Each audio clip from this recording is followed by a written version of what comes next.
سورۃ الفیل مکی ہے۔ ہجرت سے پہلے اس کا نزول ہوا۔ اس میں 5 آیتیں ہیں۔ فیل ہاتھی کو کہتے ہیں۔ اس سورہ مبارکہ میں ہاتھی والوں کا واقعہ بیان کیا گیا، اس مناسبت سے اسے سورۃ الفیل کہتے ہیں۔ نبی اکرم صلی اللہ علیہ وآلہ وسلم کی ولادت سے تقریباً 50 یا 55 دن پہلے ایک واقعہ پیش آیا۔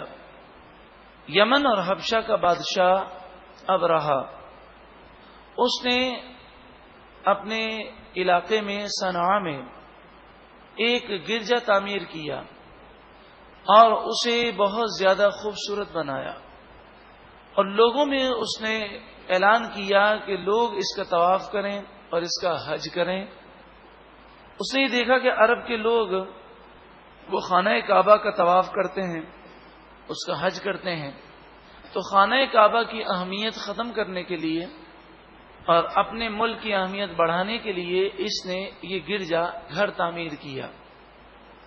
جب مکہ مکرمہ کے لوگوں کو اس بات کا علم ہوا تو لوگوں نے اس پر بہت احتجاج کیا، یہاں تک کہ ایک شخص نے غصے میں آ کر، بنی کنانہ کا شخص تھا، اس شخص نے غصے میں آ کر یمن تک کا سفر کیا، اور سفر کر کے اس مقام پر پہنچا، اور اس نے جو عبادت خانہ بنایا تھا، گرجا بنایا تھا، اس میں جا کر اس نے قضائے حاجت کی، یعنی اسے باتھ روم کے طور پر استعمال کیا، اور اسے گندا کر دیا، اس کی دیواروں پر گندگی مل دی، اور گویا کہ اس نے اپنے عمل سے اپنی نفرت کا اظہار کیا۔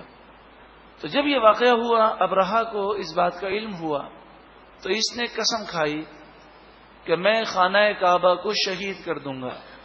اس وقت مکہ مکرمہ کی آبادی بہت کم تھی، مشکل سے چند ہزار افراد یہ ٹوٹل آبادی تھی۔ تو ابرہہ ایک بہت بڑا لشکر لے کر آیا جو وہاں کی ٹوٹل آبادی سے بھی کئی گنا بڑا تھا، اور مکہ مکرمہ کے رہنے والوں کے لیے ہاتھی ایک نئی چیز تھی، اور خصوصاً جنگی ہاتھی کو انہوں نے دیکھا نہیں تھا۔ بڑے بڑے ہاتھی وہ اپنے ساتھ لے کر آیا، اور وہ ہاتھی ایک سپاہی کی طرح جنگ لڑتے تھے، سپاہیوں کو پاؤں سے کچلنا اور سونڈ میں اٹھا کر پھینک دینا، یعنی باقاعدہ ان ہاتھیوں کو ٹریننگ دی گئی تھی۔ جب مکہ مکرمہ کے لوگوں نے یہ دیکھا کہ ہم اس کا مقابلہ نہیں کر سکتے، اس لیے کہ اگر ہمارے تمام قبائل مل کر بھی مقابلہ کریں تو پوری آبادی جو عورتوں، بچوں اور بوڑھوں پر بھی مشتمل ہے، سب ملا کر بھی اس کی فوج کئی گنا زیادہ ہے۔ تو حضرت عبد المطلب رضی اللہ تعالی عنہ، جو نبی اکرم صلی اللہ علیہ وآلہ وسلم کے دادا جان ہیں، آپ مکہ مکرمہ میں سردار بھی تھے اور خانہ کعبہ کا انتظام آپ کے دست مبارک میں تھا۔ تو آپ نے مکہ مکرمہ کے لوگوں سے فرمایا کہ تم سب مکہ چھوڑ کر پہاڑوں میں چلے جاؤ اور مکہ مکرمہ کے شہر کو اس کے خالق اور اس کے مالک یعنی رب العالمین کے سپرد کر دو، ہم اس فوج کا مقابلہ نہیں کر سکتے۔ ابرہہ نے لوگوں کو تنگ کرنے کے لیے وہاں پہ پڑاؤ کیا، اور کچھ دنوں تک وہ لوگوں کے مالوں کو لوٹتا رہا تاکہ لوگ تنگ آ کر اس کے ساتھ تعاون کریں اور وہ خانہ کعبہ شہید کرنے میں اس کے خلاف کوئی مزاحمت نہ کریں۔ یہاں تک کہ حضرت عبد المطلب رضی اللہ تعالیٰ عنہ کے 200 اونٹ بھی ابرہہ کی فوج نے ان 200 اونٹوں کو پکڑ لیا۔ حضرت عبد المطلب ابرہہ کے پاس گئے۔ ابرہہ نے کہا آپ کیوں آئے ہیں؟ تو آپ نے فرمایا میں اپنے 200 اونٹوں کا مطالبہ کرنے کے لیے آیا ہوں۔ تو اس نے کہا میں تو آپ کو بڑا عظیم سمجھتا تھا، میں مکہ مکرمہ پر حملہ کرنے کے لیے آیا ہوں، اور جس بیت اللہ کی وجہ سے آپ کی عزتیں ہیں اس بیت اللہ کو شہید کرنے کے لیے آیا ہوں، اور آپ مجھ سے اپنے اونٹوں کا سوال کرتے ہیں، بیت اللہ کے بارے میں کوئی بات نہیں کرتے۔ تو آپ نے بڑا پیارا جواب دیا، فرمایا میں بیت اللہ کا مالک نہیں ہوں، میں تو اپنے اونٹوں کا مالک ہوں۔ میں اپنے اونٹوں کا مالک ہوں تو اونٹ مانگتا ہوں، اور بیت اللہ کا جو مالک ہے رب العالمین وہ تجھ سے مقابلہ کرے گا۔ تو یہ جواب سن کر وہ بڑا متعجب ہوا۔ پھر اس نے آپ کو وہ اونٹ واپس کر دیے۔ اب صبح کے وقت ابرہہ نے اپنی فوج کو حملہ کرنے کا حکم دیا۔ اس وقت ابرہہ کا جو سب سے بڑا ہاتھی تھا، جسے محمود کا نام دیا گیا تھا، جو سب سے بڑا ہاتھی تھا، اس نے اٹھنے سے انکار کر دیا۔ اسے مارتے اور کوڑے برساتے لیکن پھر بھی یہ اٹھتا نہیں، اور اگر خانہ کعبہ کے علاوہ کسی اور سمت میں اگر اس کو اٹھاتے تو یہ اٹھ جاتا، اور اگر خانہ کعبہ کی طرف بڑھانے کی کوشش کرتے تو بیٹھ جاتا۔ یہ منظر دیکھ کر ابرہہ کے ساتھ کئی سردار جو ابرہہ کے ساتھ آئے تھے، ان سرداروں نے یہ منظر دیکھا تو سمجھ گئے کہ اب اللہ تعالیٰ کا قہر نازل ہوگا۔ انہوں نے اس کے لشکر کو چھوڑا اور وہ بھاگ گئے۔ لیکن ابرہہ پر جو غرور اور تکبر چڑھا ہوا تھا، اس نے اس سے عبرت حاصل نہ کی، اور جب وہ زبردستی کر رہا تھا، اچانک سے چھوٹے چھوٹے پرندوں کے جھنڈ ان کی فوجیں آنے لگیں۔ ان پرندوں کی چونچ میں ایک کنکر تھا اور دو کنکر ان کے پنجوں میں تھے، ایک ایک پنجے میں ایک ایک کنکر۔ آج اگر ایٹمی بھٹی میں کوئی بم تیار کیا جائے تو اس کی کتنی طاقت ہوتی ہے۔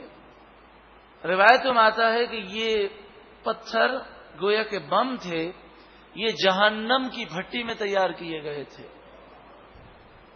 اور یہ چنے کے دانے کے برابر یا مسور کے دانے کے برابر تھے۔ مسور کا دانہ آپ نے دیکھا ہوگا، اس قدر چھوٹے چھوٹے۔ اور پرندوں کو حکم تھا کہ 3 کنکر سے زیادہ مت اٹھانا، اور ایک سپاہی پہ صرف ایک کنکر مارنا تھا۔ اب وہ کنکر جب پرندوں نے پھینکے تو اس کی فوج ہاتھیوں پر اور گھوڑوں پر سوار تھی، پورا جسم لوہے میں غرق تھا، اور سر پر بھی انہوں نے لوہے کی ٹوپی پہنی ہوئی تھی۔ وہ کنکر اللہ کی قدرت سے لوہے کی ٹوپی کو توڑ کر، ان کے بھیجے کو پھوڑ کر، ان کے جسم کے لوہے کے لباس کو توڑ کر جسم کو چیرتا ہوا سواری تک جاتا اور سواری کو چیر کر زمین پر جا کر لگتا، اور اکثر فوج اسی وقت ہلاک ہو گئی۔ لیکن اللہ تبارک و تعالی نے عبرت کا نمونہ بنایا، اور کس طرح عبرت کا نمونہ بنایا کہ کچھ لوگوں کو زندہ باقی رکھا تاکہ یہ یہاں سے جائیں یمن، اور راستے میں جگہ جگہ لوگ ان کے انجام کو دیکھیں، اور یہ واقعہ یہ خود اپنی زبانی لوگوں کو سنائیں۔ تو کچھ لوگوں کو یہ کنکر لگے، لیکن اللہ تعالیٰ نے انہیں زندہ باقی رکھا لوگوں کی عبرت کے لیے۔ مگر مفسرین فرماتے ہیں کہ یہ کنکر لگنے کی وجہ سے ان کے پورے جسم سے پیپ اور خون نکلتا تھا، اور شدید بدبو آتی تھی، اور جگہ جگہ پھوڑے، اور وہ لوگوں کے لیے نفرت کا باعث تھے۔ جس بستی سے نکلتے لوگ کہتے کہ تمہیں کون سی بیماری ہوئی ہے، تو وہ کہتے یہ اللہ کا عذاب ہے، یہ اللہ کا غضب ہے۔ پھر یہ اپنے ملک میں کچھ لوگ پہنچے اور لوگوں کے لیے عبرت کا سامان بن کر تڑپ تڑپ کر مر گئے۔ یہ واقعہ کیوں بیان کیا گیا؟ چونکہ یہ نبی اکرم صلی اللہ علیہ وآلہ وسلم کی ولادت باسعادت سے صرف 50 یا 55 دن پہلے کا واقعہ ہے۔ تو عرب کے لوگ خصوصاً مکہ مکرمہ کے لوگ اس واقعے کو جانتے تھے۔ اب مسئلہ یہ تھا کہ جب نبی اکرم صلی اللہ علیہ وآلہ وسلم نے نبوت کا اعلان کیا تو کافروں نے اپنی عددی طاقت، افرادی قوت، اسلحہ اور خاندانی اثر و رسوخ، دولت کے غرور و تکبر میں مبتلا ہو کر انہوں نے مسلمانوں پہ ظلم و ستم شروع کر دیا، یہاں تک کہ وہ یہ دعویٰ کرتے تھے کہ ہم اسلام کو اور نبی اکرم صلی اللہ علیہ وآلہ وسلم کو نعوذ باللہ من ذالک مسل کے رکھ دیں گے، مٹا کے رکھ دیں گے، کیونکہ ہم بہت طاقتور ہیں۔ تو جب یہ اپنی افرادی قوت کے گھمنڈ اور غرور میں مبتلا ہو گئے اور کمزوروں کو دبانے لگے، تو یہ بتایا گیا کہ حق دبانے سے دبتا نہیں ہے، حق میں لچک ہے، جتنا دبائیں گے وہ اتنا ہی اور چڑھے گا۔ اور ان کافروں کو یہ نصیحت کی گئی کہ اے کافروں، جو رب ابراہا کی فوج کو ہلاک کر سکتا ہے وہ تمہیں بھی ہلاک کر سکتا ہے، تم اس واقعے سے عبرت حاصل کرو۔ بسم اللہ الرحمن الرحیم، اللہ کے نام سے شروع جو بہت زیادہ مہربان نہایت رحم کرنے والا۔ الم ترى، اے محبوب کیا آپ نے نہ دیکھا؟ یہ عربوں کا کلام اس وقت کے لیے ہے کہ جب کسی کا دیکھا ہوا واقعہ ہو تو اسے اس واقعے کا ذکر کرتے ہوئے کہتے ہیں کیا آپ کو یاد نہیں کہ ایسا ہوا تھا؟ جیسے اردو کلام میں بھی ہوتا ہے کہ ہم کبھی کبھی کہتے ہیں کہ تمہیں تو معلوم ہے، تمہیں معلوم ہے کیا ہوا تھا؟ وہ کہتا ہاں مجھے معلوم ہے۔ تو یہ بات زور دینے کے لیے ہوتی ہے۔ مفسرین فرماتے ہیں یہ تو سب متفق ہیں کہ یہ واقعہ نبی اکرم صلی اللہ علیہ وآلہ وسلم کی ولادت باسعادت سے پہلے کا ہے۔ پھر الم ترى کہنے کے کیا معنی ہے؟ یہاں تو یہ کہنا چاہیے محبوب آپ نے یہ واقعہ تو سن لیا ہے لوگوں کی زبانیں، لیکن یہ نہیں فرمایا آپ نے لوگوں کی زبانیں سنا ہے، فرمایا محبوب کہ آپ نے یہ واقعہ دیکھا نہیں۔ فرمایا اللہ تعالی قادر ہے، ان اللہ علی کل شیء قدیر، بے شک اللہ تعالی ہر چاہت پر قادر ہے، وہ ماضی دکھانے پر بھی قادر ہے۔ یہ شرعی اصول سمجھیے گا، وہ ماضی دکھانے پر بھی قادر ہے۔ حضرت آدم علیہ السلام کی ولادت سے لے کر قیامت تک جو واقعات ہوئے، جو ہوں گے، اللہ تبارک و تعالی نے اپنے محبوب کو اس طرح دکھایا جیسے آپ نے اپنی آنکھوں سے دیکھا ہو۔ ان اللہ علی کل شیء قدیر، بے شک اللہ تعالی ہر چاہت پر قادر ہے، وہ جو چاہے کر سکتا ہے۔ الم ترى، اے محبوب کیا آپ نے نہ دیکھا؟ کیف فعل ربک باصحاب الفیل، آپ کے رب نے ہاتھی والوں کے ساتھ کیسا سلوک کیا؟ کیا آپ نے نہ دیکھا؟ یقیناً آپ نے دیکھا اور آپ جانتے ہیں۔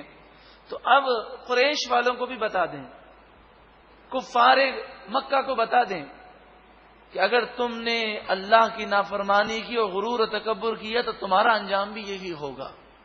الم یجعل کیدہم، قید کے معنی مکر و فریب، کوششیں، سازشیں۔ فی تضلیل، تضلیل کے معنی تباہی، بربادی۔ ارشاد فرمایا اے محبوب صلی اللہ علیہ وسلم کیا آپ نے نہ دیکھا کہ آپ کے رب نے ہاتھی والوں کے ساتھ کیسا سلوک کیا؟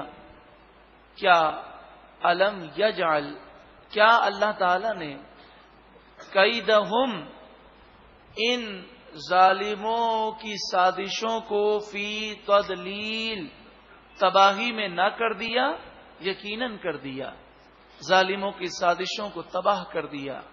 وَأَرْسَلَ عَلَيْهِمْ طَيْرًا أَبَابِيلَ، اور بھیجا اللہ تعالی نے ان پر پرندوں کے جھنڈ، پرندوں کی فوجیں، چھوٹے چھوٹے پرندوں کی فوجیں آئیں۔ یہاں پر مفسرین فرماتے ہیں اللہ تعالی چاہتا تو کوئی بہت بڑا لشکر فرشتوں کا بھیج دیتا جو انسانی صورت میں آتے اور بڑے بڑے ہاتھی لے کر آتے اور مقابلہ ہوتا۔ ان کی اگر ہزاروں کی فوج تھی تو وہ اس سے بڑی فوج ہوتی، مگر پرندے کیوں بھیجے گئے اور کنکر سے انہیں ہلاک کیوں کیا گیا؟ اللہ تعالی نے اپنی قدرت کا اظہار فرمایا کہ لوگوں تم رب کا مقابلہ کبھی نہیں کر سکتے، وہ چاہے تو ایک کنکر سے ہلاک کر دے۔ اور پچھلی قوموں کے واقعات تو ہم سن چکے ہیں کہ صرف زوردار آواز سے بعض قومیں ہارٹ فیل ان کے ہو گئے اور وہ سب کے سب ہلاک ہو گئے، صرف زوردار آواز سے وہ ہلاک ہوئے ہیں۔ بعض قومیں ہواؤں سے ہلاک ہوئی ہیں۔ ترمیہم بحجارۃ من سجیل، سجیل کنکر، حجارہ پتھر۔ ترمیہم، وہ پرندے ان ظالموں پر پھینکنے لگے کنکریاں۔ فجعلہم کعصف مأکول، پس اللہ نے ان ظالموں کافروں کو کر دیا جیسے کھایا ہوا بھوسا. جانور جب بھوسے کو کھا لیتا ہے تو چبا چبا کر اسے چورا چورا کر دیتا ہے. اس طرح یہ بھی چورا چورا ہو گئے. پھر جب یہ بھوسا جانور کے پیٹ میں جاتا ہے اور گوبر بن کے نکلتا ہے تو سخت بدبو ہوتی ہے. لوگ نفرت کرتے ہیں. تو جو لوگ زندہ بچے ان کے جسموں میں اللہ تعالیٰ نے ایسی بدبو پیدا کی کہ کوئی ان کے قریب آنے کی ہمت نہ کرتا تھا.